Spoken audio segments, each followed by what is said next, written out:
Mul on hea meel siin olla täna. Tulen otse Pärnust ja homme hommikul sõidan Tartusse ja siis lähen Põlvasse ja selle kokkuvõte võib vist olla see, et ettevõtlusnädal on läinud käima. Ja veel enam, homme on ettevõtja päev ja täna on õpetajate päev. Mulle tundub, et see on niisugune tore ja sümboolne kooslus.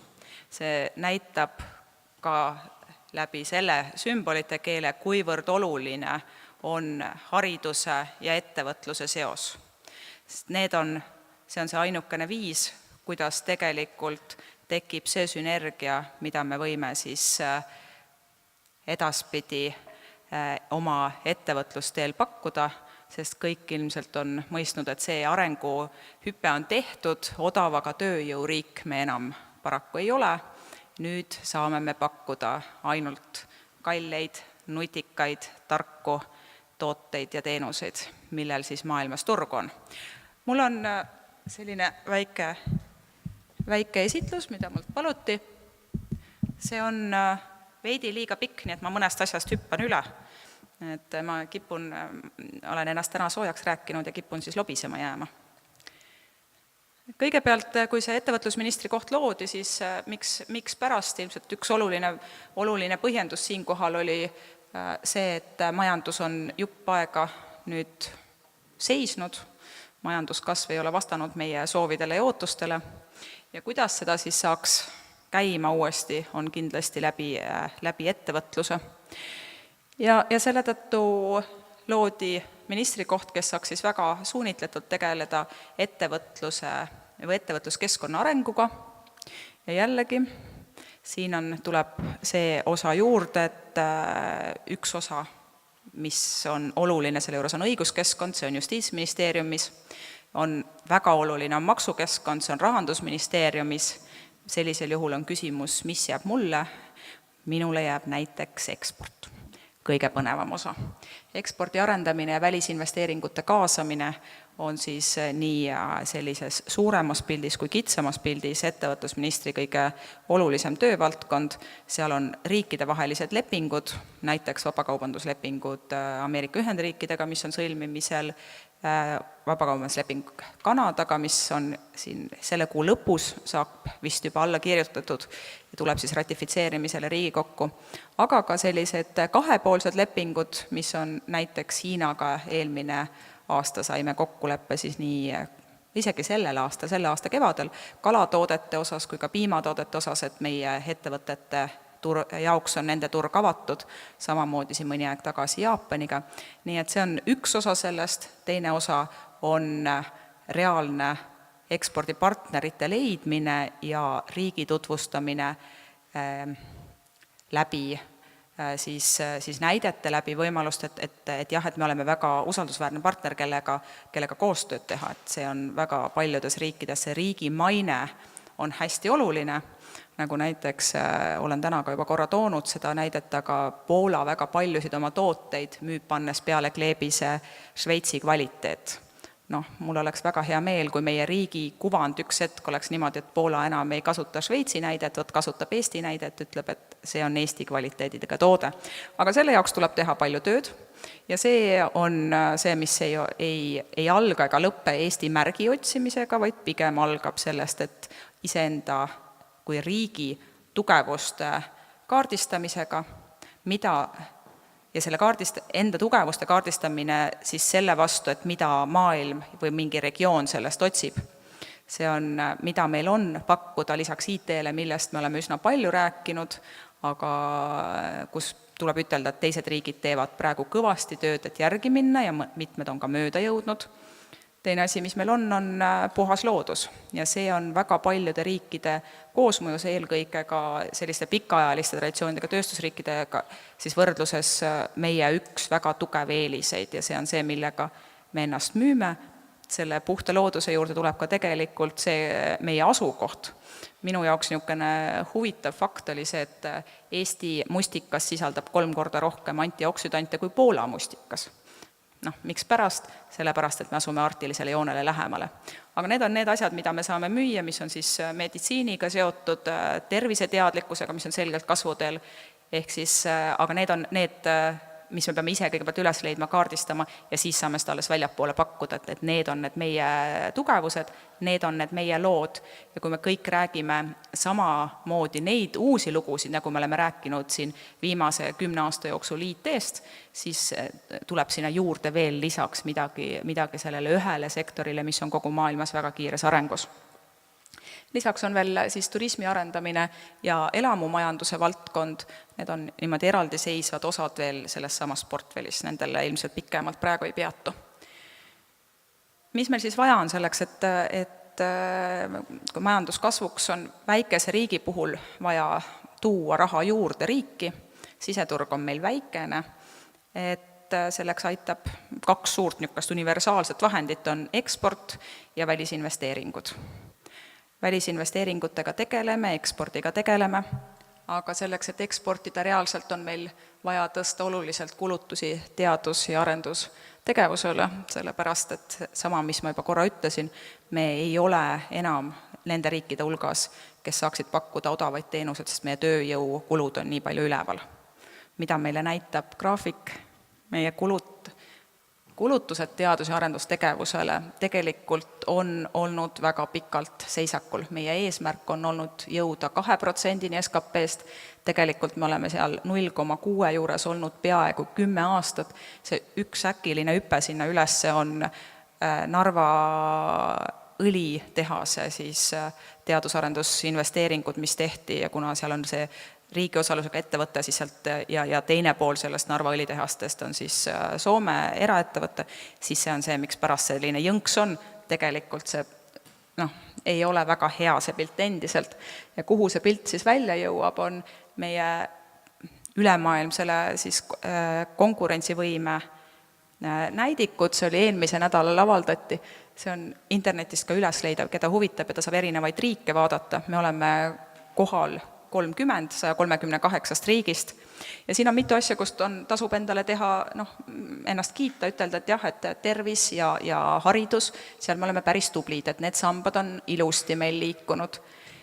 Aga mida me ei saa 10. sammas, mis on turu suurus, seal me ei saa mitte midagi pihta hakata, sest turu suurus on nii palju, kui ta on. Samas võrdlusena ütlen, et esimene selles indeksis oli Šveits või on Šveits ja teine on Singapur, mõlemad ei ole väga suure turuga riigid. Nii et sõltumata sellisest ühest siis looduse poolt või elu poolt antud piirangust on võimalik seda teistega tasa teha. Mis siin on muret tekitav, on seesama innovatsioon, ehk siis need, milles kajastub see, miks pärast teadusele ja teadusesse tuleb teha reaalselt siis investeeringuid. Ja mis mul veel siit silma hakkas enda jaoks niisuguse olulise häirekellale on see tehnoloogiline valmisolek. Miks on see oluline? Me ise ennast kiidame, et me oleme selles hirmus tublid ja leedukad olid meist 5 kohta ees.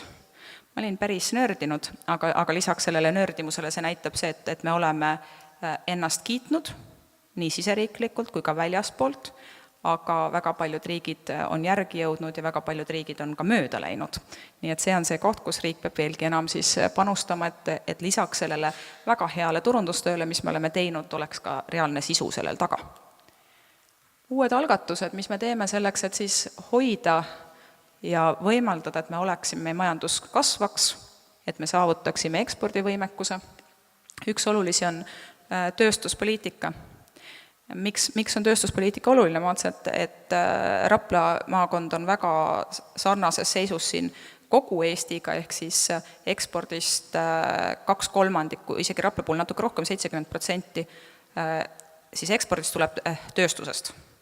Lisaks iga 5. töötaja Eestis on tööstuses ja ometigi ei ole meil olnud oma tööstusstrateegiat ja sellega me siis praegu tegeleme, meil on tööstuspoliitika valmis ja ootab valitsuse järjekorda. Miks me seda tegime lisaks sellele, nendele numbritele, mis ma tõin, on see, et kui Eesti keskmine siis lisandväärtus on 69%, me oleme võtnud siis siseriiklikuks eesmärgiks aastaks 2030 saavutada 80% Euroopa Liidu keskmisest, tööstuse näit on praegu 40%. Nii et selleks, et me ka sellisele üleriiklikule eesmärgile läheneme, lähemale jõuaksime, selle jaoks me peame olulisi pingutusi tegema just nimelt tööstuses. Lisaks jällegi meie turu väiksusest tingitult tööjõumahuka tööstusega meil ei ole midagi peale hakata. Mis meil on vaja väga tehnoloogiamahukat, mis on sageli ka muidugi kapitalimahukas ja selle jaoks tuleb appi siis tööstuse 4. revolutsioon, nagu seda öeldakse, mis on siis Saksamaalt alguse saanud, mis on tööstuse digitaliseerimine, tööstuse automatiseerimine.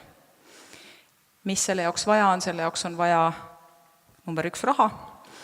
Meil on kogu see protsess, kuidas me seda tööstusstrateegiat kokku panime, oli koostöös siis sektorile suur tänu, ettevõtjatele suur tänu nendele liitudele, nad istusid ministeeriumis iga nädal, saadi kokku ametnikega, kaardistati olukord, kus praegu on, kuhu me peaksime välja jõudma ja mis on need arengupidurid. Ja siis pakuti välja sektori enda poolt, kuidas neid arengupidureid siis ületada. Ja üks nendest arengupiduritest oli piisava võimaluse puudumine finantseerimisinstrumentidele, näiteks pikaajaline tööstuslaen. Praegu kommertspangad pakuvad kuskil enamasti kuni 5 aastaks, erandjuhtudel ka kuni 7 aastaks laenu. Tööstuse puhul see ei ole piisav, aga on täiesti arusaadav, et ega kommertspangad ei võta endale liiga suuri riske. See on see koht, kus siis sellisel juhul riik, kui ta soovib tööstust arendada, peab appi tulema.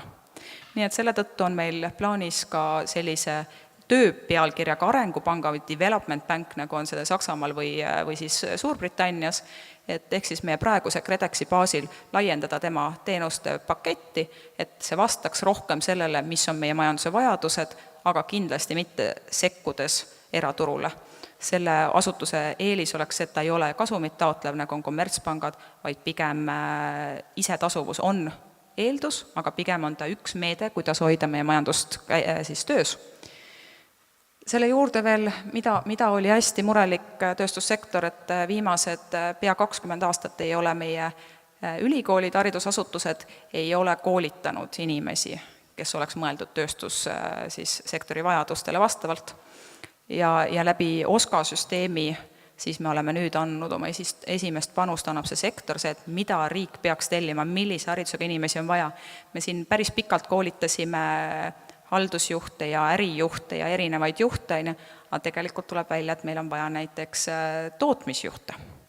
Ja nüüd me siis teeme selles osas muutuse väga lähedases koostöös haridusministeeriumiga, et meie haridustellimus ei saa enam olla see, et mis õppejõud meil olemas on, vaid see, et mida meie majandus vajab. Nii et see on ka siis üks selle strateegia põhiline selline eesmärk. Ja siis see, et kui meie IT või idufirmandus on, kõik teavad meie startupidest, neid on päris väikse riigi kohta päris mitu väga edukat startupi on meil ja numbritest rääkides siis Eestis on per capita oleme me esimesed kogu Euroopas startupide arvu poolest ja maailmas oleme teised peale Iisraeli, aga sellest ei ole kasu, kui see jääb nagu omaette seisma. See, mis on selle üks meie eesmärk läbi tööstuspoliitikat, siduda kokku moodsad tehnoloogilised lahendused, mida startupid pakuvad, sellise vana traditsionaalse tööstusega, et sealt saavutada see uus arenguhüpe sinna.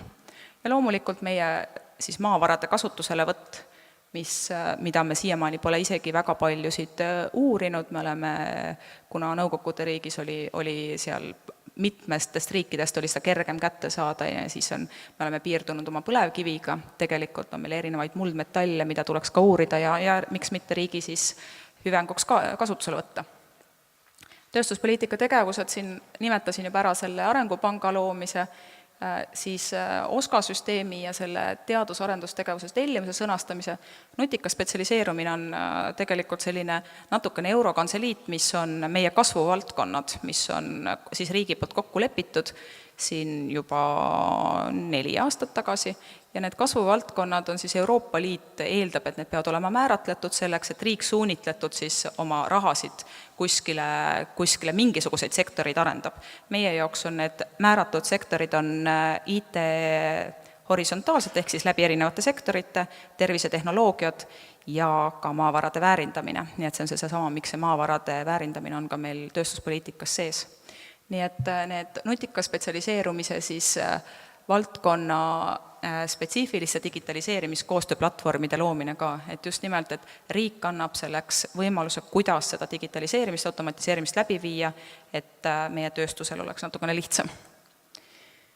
Ettevõtlusagentuur on teine siis algatus, mis me selle jaoks oleme teinud, et neid ettevõtjatega rääkides on hästi palju, öeldakse, et jah, et riik pakub mingisuguseid eurorahasid ja ka riigirahasid ja kuskil neid pakutakse, aga kus kohas täpselt, kellele, seda on väga keeruline leida ülesse. Nii et see siis meie ministeeriumi lahendus oleks sellel selline, et me teeme ühe agentuuri, kust ettevõtja peaks sisse astudes saama kätte võimalusel kõik meetmed, mida me pakume, aga kui on mingid meetmed, mis on väga sektori spetsiifilised, asuvad kuskil mujal, siis ta saab vähemalt selle info.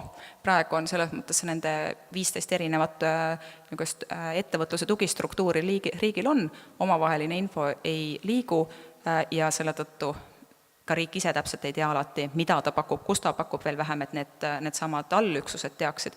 Aga et nüüd teeme selle võrra lihtsaks ettevõtjal elu, et kui sa ühest uksest oled sisse astunud, siis sa saad kätte kogu info ja veel parem, kui sa saad siis sealt kätte ka sellised, kuidas riik sind üldse aidata saab.